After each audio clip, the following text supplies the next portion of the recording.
Ser minero.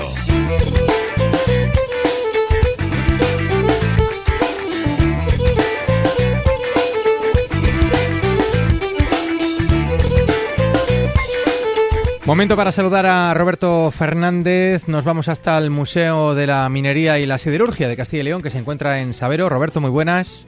Hola, buenos días. Bueno, como siempre nos planteas un tema sumamente interesante. Pues la verdad es que sí, hoy sí, hoy el tema es muy interesante porque vamos a hablar de escuelas mineras, de cómo estaba organizada la educación en las cuencas, y además lo vamos a hacer con el ejemplo de la cuenca de Sabero, que más o menos se repite en casi todas las cuencas grandes de nuestra provincia.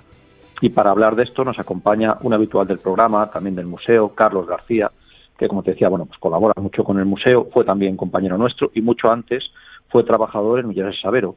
Y además, Carlos, el próximo viernes a las 6 de la tarde va a hablar en el museo de educación en las cuencas, de sanidad en las cuencas, de una forma muy interesante, porque va a proyectar fotografías de aquella época y las va a comentar. Bueno, tiene buena pinta la cosa. Carlos, ¿qué tal? ¿Cómo estás? Pues muy buenos días, aquí seguimos en Ulleres de Sabero con un día un poco desapacible. Bueno, así andamos un poco todos. O sea que has hecho acopio de material interesante para apoyar y completar la exposición del próximo día. Sí, las fotos, bueno, ya sabes, es una pasión bastante mía de hace mucho tiempo y bueno, siempre que pillo fotos, sobre todo si son interesantes de toda la vida que tuvo en el valle, pues las recopilo todas y de las escuelas, pues sí que tenemos bastantes de aquellos años, la verdad que sí. Porque, Carlos, cuando hablamos del tema de las escuelas mineras, podemos decir que formaban parte de lo que hemos llamado y hemos explicado en otras ocasiones del paternalismo industrial minero, ¿no? Sí, era una forma pues eso de que los trabajadores pues oye, tuvieran servicios que de otra forma no podrían tener. Por ejemplo, pues claro, estamos hablando de las escuelas, de las viviendas, economatos, cines, incluso casinos, organizaban colonias de verano, vamos, que sí, que las empresas la verdad que cuidaban de sus trabajadores y de sus familias. Uh-huh.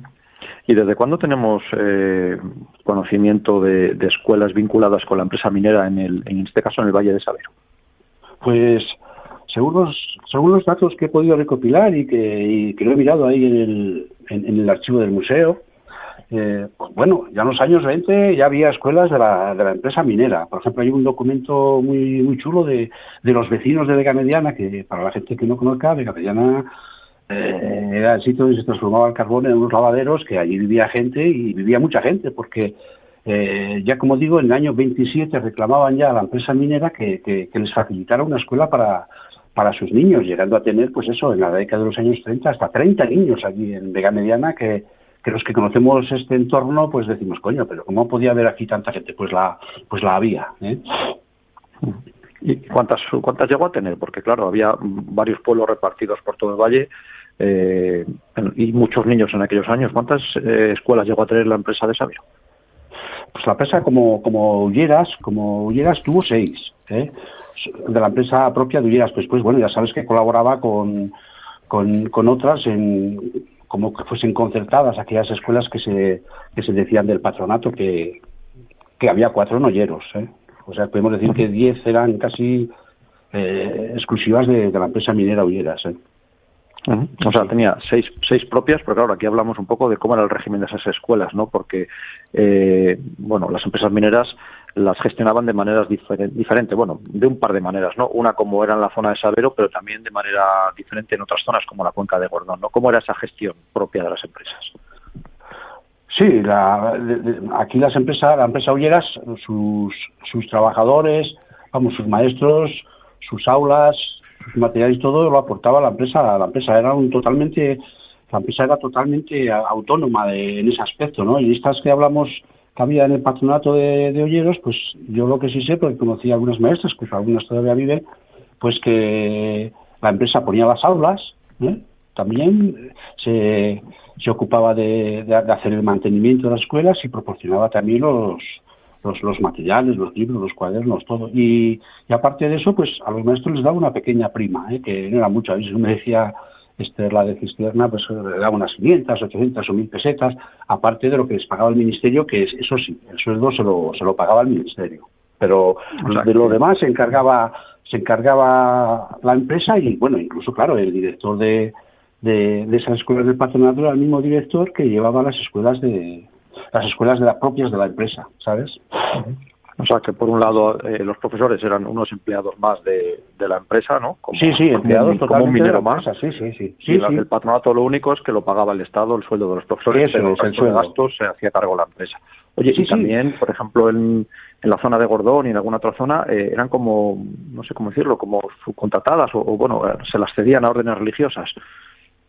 Sí, porque, por ejemplo, la escuela Buque Insignia, ¿no?, de la Ollera Vasco, el colegio de formación profesional de Buen Suceso, de la Virgen del Buen Suceso, pues eso estuvieron 36 años, ahora ya no, pero estuvieron 36 años desde que aparecieron a mediados de los 60, gestionadas por los salesianos.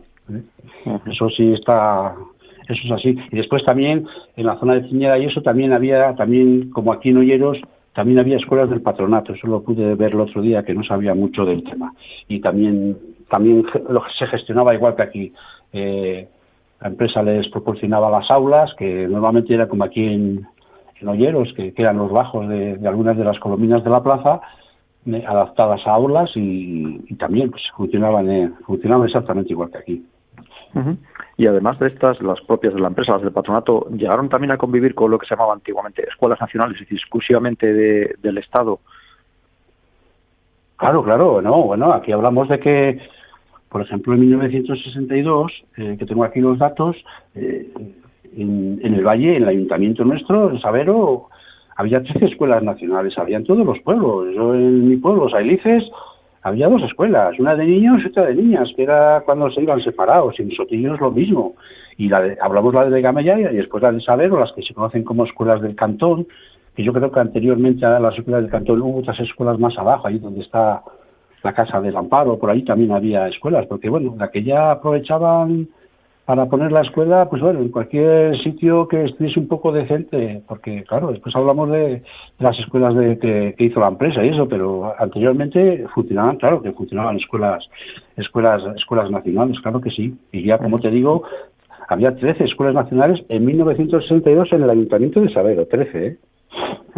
Y claro, hablamos del número de escuelas, pero el número de alumnos, supongo que en aquellos años buenos les contamos por cientos, ¿no? Por cientos y por miles, pudiéramos decir, porque en un especial que sacó, en un suplemento que sacó el PROA, como digo, en el año 1962, pues el alumnado del Valle de Sabero, también contando, por supuesto, el colegio de enseñanza media que había, que también lo gestionaba la propia empresa minera de bachiller, había 1.300 alumnos, que se dice pronto, y ahora, por una comparación, podemos decir que solo escolarizados en el Ayuntamiento de Sabero hay 16 en el Colegio Rural Agrupado de Olleros. O sea que, para que veamos cómo ha cambiado el tema. Qué contraste, Carlos, de una situación Sí. a la actual. Sí. Y además, bueno, yo por experiencia propia, ¿no? Pero yo creo que más o menos es general que todas estas escuelas que dependían de empresas mineras solían estar bien dotadas, tanto de material, cuidaban mucho las extraescolares, sobre todo el tema del deporte, y sí que había una educación de calidad, ¿verdad?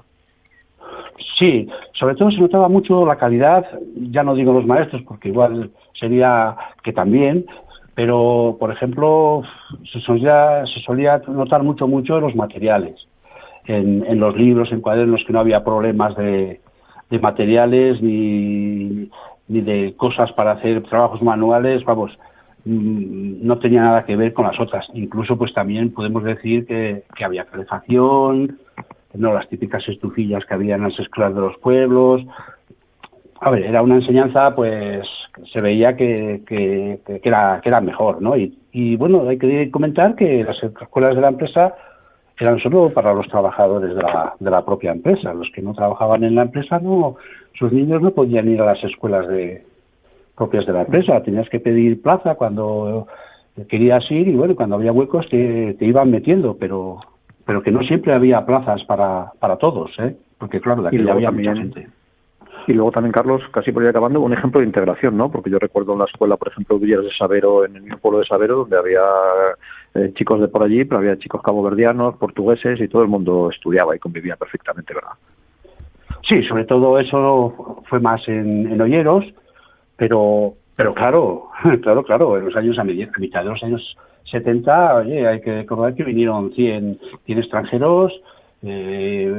Al principio casi todos venían solteros sin las familias, y después iban teniendo las familias, pero claro, aquí se comiendo, pues eso, argelinos, marroquíes, caboverdianos, pakistaníes, muchos portugueses, y los niños, nada, se integraban perfectamente con los de aquí. Bueno, yo, por el chico mío, pues andaba con los negrines, como decíamos, y venían a merendar aquí, él iba a merendar a su casa, y vamos, la integración fue total, no había ningún problema. Y a día de hoy que se encuentran por ahí, vamos, como de toda la vida, claro, ya han pasado 30 años.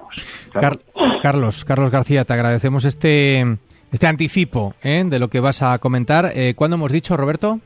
Pues el próximo viernes a las 6. Además, ya sabéis que Carlos es súper ameno, trae unas fotografías estupendas de las escuelas y la sanidad de aquellos años, y bueno, saldrán muchas anécdotas y vivencias que, como os digo, son comunes a todas las cuencas. Es el ejemplo de Sabero, pero valdría para cualquier otra cuenca de la provincia de León. Carlos, muchas gracias. Un fuerte abrazo, amigo. Nada, a vosotros. Hasta la próxima. Gracias también a ti, Roberto. Hasta el próximo lunes. En un minuto llegamos a la 1, boletín de noticias, y luego a la segunda hora de programa.